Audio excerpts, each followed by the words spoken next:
இன்றைக்கு தமிழகத்தில் நடைபெறுகிற அரசியல் நிகழ்வுகள் ஜனநாயகத்துக்கு புறம்பாக நடைபெறுகிற நிகழ்வுகளாக இருந்து கொண்டிருக்கிறது.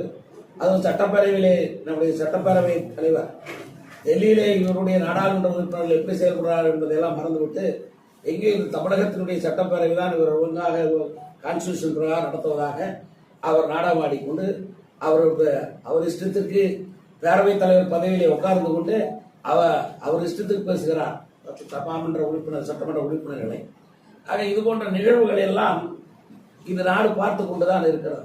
கான்ஸ்டியூஷன் பெயரிலே நாங்கள் ஏதோ ஒரு கான்ஸ்டியூஷனை காப்பாற்றுகிறோம் என்று சொல்லிவிட்டு எத்தகைய தவறான நடைமுறையை நாடாளுமன்றத்தில் அவர்கள் செய்தார்கள் என்பது இந்த நாட்டு மக்கள் அறிந்திருக்கிறார்கள். நாடாளுமன்ற உறுப்பினர்கள் பதவி இருக்கிற போது ஒரு மூன்றாம் தர நான்காம் தர ஒரு மந்திரியுடைய பெயரை சொல்லி அவர்கள் பதவியேற்கக்கூடிய சூழ்நிலை அது எந்த கான்ஸ்டியூஷன்ல இருக்கு? அவங்க கையில் வச்சிருக்கிற சின்ன புத்தகத்தில் அது ராகுல் காந்தி வச்சிருக்கிற கான்ஸ்டியூஷன் புத்தகத்தை கூட எடுத்து படிச்சு பார்க்கட்டும், இல்லை இவங்கெல்லாம் வச்சுக்கிட்டு பதவி ஏற்றாங்களோ அதை கூட எடுத்து படிச்சு பார்க்கட்டும். எந்த கான்ஸ்டியூஷன்ல ஒரு நாடாளுமன்ற உறுப்பினர் பதவி ஏற்கிற போது இப்படி சின்ன பசங்க பேரெல்லாம் சொல்லணும், அப்படி சொல்லி தான் பதவி ஏற்கணும் அப்படின்னு சில்லறை மந்திரிகளுடைய பெயரை சொல்லி பதவி ஏற்கணும்னு சொல்லி எந்த கான்ஸ்டியூஷன்ல இருக்குன்னு தெரியல. ஸோ அன்கான்ஸ்டியூஷனலாக இன்னைக்கு செயல்பட்டுக்கிட்டு இருக்கிறவங்க திமுகவுடைய நாடாளுமன்ற உறுப்பினர்கள் தான். அதை விட்டுவிட்டு இன்னும் பேரவைய தலைவர் வந்து கான்ஸ்டியூஷன் இல்லாமல் தினம் போராட்டம் பண்றாங்க, அது வெளியே எல்லாரும் உண்டு. இந்த கூட்டத்தொடர் முழுவதுமே அதிமுக சட்டமன்ற உறுப்பினர் வெளியேற்றுகிறேன் அப்படியெல்லாம் சொல்றாரு. அது வந்து இப்போ நாட்டு நடைமுறைக்கு பத்திரிகைகள் ஊடகங்கள் இதை கண்டிச்சு ஒண்ணுமே இது வரைக்கும் யாருமே இதை ஒரு டிஸ்கஷன் வைக்க மாட்டேங்கிறாங்க. சட்டப்பேரவை தலைவர் நடந்து கொண்டது சரிதானா, அல்லது திமுக நாடாளுமன்ற உறுப்பினர்கள் நாடாளுமன்றத்தில் பதவியேற்கிற போது சில்லறை மந்திரி பெயரை சொல்லி பதவி வைத்தார்களே அது சரிதானா என்பதையெல்லாம் ஒரு வாத பொருளாக வைக்கலாம். நேற்று சபாநாயகராக மறுபடியும் ஓம் பிர்லா அவர்களே தேர்ந்தெடுக்கப்பட்டிருக்கார். இது வந்து இந்தி கூட்டணிக்கு ஒரு பெரிய அதிர்ச்சி. இந்த அரசாங்கம் பலவீனமான அரசாங்கம், இவர்களால் ஆட்சி செய்ய முடியாது, உறுதியான முடிவுகளை எடுக்க முடியாது. கூட்டணி கட்சி தலைவர்கள் குறிப்பாக சந்திரபாபு நாயுடு மாதிரி நிதிஷ்குமார் மாதிரி உள்ளவர்கள் அவர்களது கட்சியை சார்ந்தவர்கள் தான் சபாநாயகராக முன்னிறுத்துவார்கள். அதிலேயே உங்களுக்கு பிரச்சனை வெடித்து விடும் என்றெல்லாம் இரவு காத்த கிளி மாதிரி ஏமாந்திருந்தவங்களுக்கு ஒரு பெரிய சம்மட்டி அடி. மறுபடியும் ஓம் பிர்லா அவர்கள் சபாநாயகர் தேர்ந்தெடுக்கப்பட்டது என்பது இந்த அரசு வலிமையான அரசாங்கம். பாரதிய ஜனதா கட்சி எதிலும் சமரசம் செய்து கொள்கிற கட்சி இல்லை. எங்களுக்கு மெஜாரிட்டி மைனாரிட்டி என்பது ஒரு இஷ்யூ இல்லை. தொடர்ந்து 5 ஆண்டுகள் வலிமையாக அரசாட்சி செய்வோம் என்கிற செய்தியை குறிப்பாக இந்தி கூட்டணிக்கும் விமர்சகர்களுக்கும் தெரிவித்துள்ளார் ஐயா மோடி அவர்கள். அதே மாதிரி நேற்று சபாநாயகர் பொறுப்பேற்றவுடன் 50 ஆண்டுகளுக்கு முன்னால நாட்டில் அவசர நிலை பிரகடனம் வந்தது. அது ஒரு கருப்பு நாள். ஜனநாயக உரிமைகள் எல்லாம் பறிக்கப்பட்ட ஒரு தினம். நமக்கு நல்லா தெரியும். நமக்கு ஃபண்டமெண்டல் ரைட்ஸ், அடிப்படை உரிமைகளை நம்ம அரசியல் சாசனம் நமக்கு வழங்குகிறது. அந்த அடிப்படை உரிமைகள் எல்லாம் திரும்ப எடுத்துக்கொண்ட தினம் தான் emergency. All the fundamental rights were withdrawn. வாழும் உரிமை கூட திரும்ப பறித்துக் கொள்ளப்பட்டது. பல பேருக்கு அது தெரிவதில்லை. வாழுகிற உரிமை, நீங்கள் நானும் வாழுகிற உரிமை அரசாங்கம் கொடுக்குது. இதுதான் வெஸ்டர்ன் கான்ஸ்டிடியூஷன் இருக்கிற முக்கியமான விஷயம். அடிப்படை உரிமைகளை எடுத்துக்கொண்டோம் என்றால் அதுவும் கூட பறிக்கப்படுகிறது அர்த்தம்.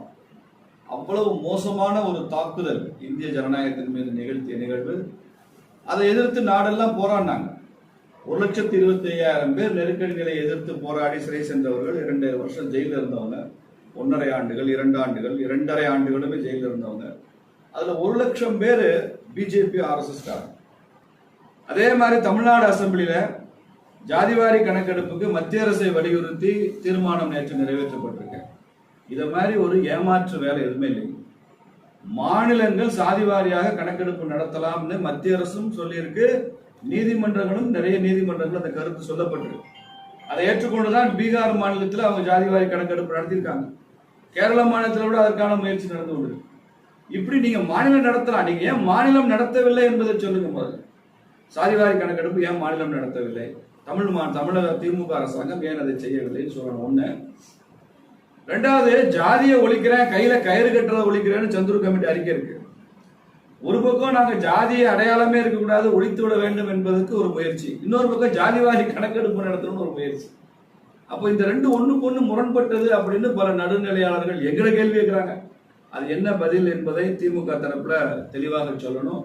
அப்படி ஜாதிவாரி கணக்கெடுப்பு நடத்தி முடித்து திமுக அரசு பண்ணி வச்சா இடஒதுக்கீட்டில் என்ன மாற்றங்கள் வரும் என்பதையும் இப்போதே மக்களுக்கு வருமா என்பதையும் மக்களுக்கு சொல்லணும். நேற்று சட்டமன்றத்தில் சில குறிப்பிட்ட சமுதாயங்களை பற்றி அமைச்சர் ராஜகண்ணப்பன் அவர்கள் பேசி இவர்களுக்கெல்லாம் இடஒதுக்கீடு தேவையா, இவங்கெல்லாம் தொழில வளர்ந்துருக்கிறாங்க, இடஒதுக்கீடு தேவையாலாம் பேசிக்கிறார். இப்போ பல சமூகங்கள் அதுக்கான எதிர்ப்பான கொதிநிலை உருவாயிருக்கு.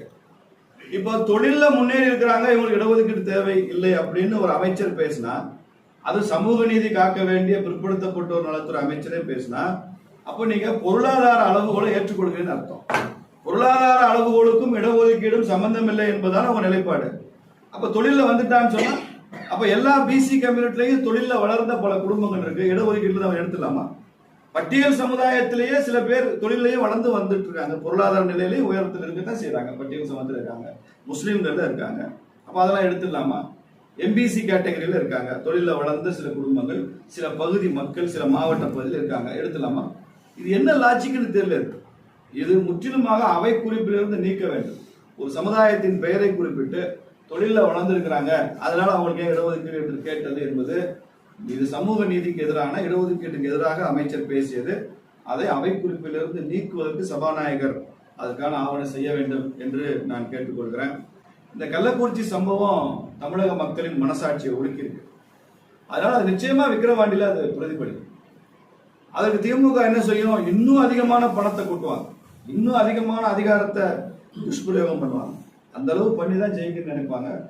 அதனால இது clear case of muscle power, money power, government power. அதை நோக்கி தான் அந்த விக்கிரவாண்டி தேர்தல் நடக்கும். பார்க்கலாம். Okay, thank you.